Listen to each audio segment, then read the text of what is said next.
الذین ان مکناہم فی الارض اقاموا الصلاۃ وآتوا الزکوٰۃ۔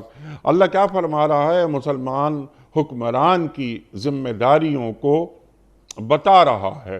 ارشاد، سورہ حج مختلف مضامین کا مجموعہ ہے، اور خاص طور پر اس میں جب ہم ابتدا سے دیکھتے ہیں تو توحید اور رسالت کے منکرین کے ساتھ مجادلہ بھی ہے، اس میں تولیت کعبہ کی بات بھی ہے، اس میں توحید و رسالت کے موضوعات بھی ہیں۔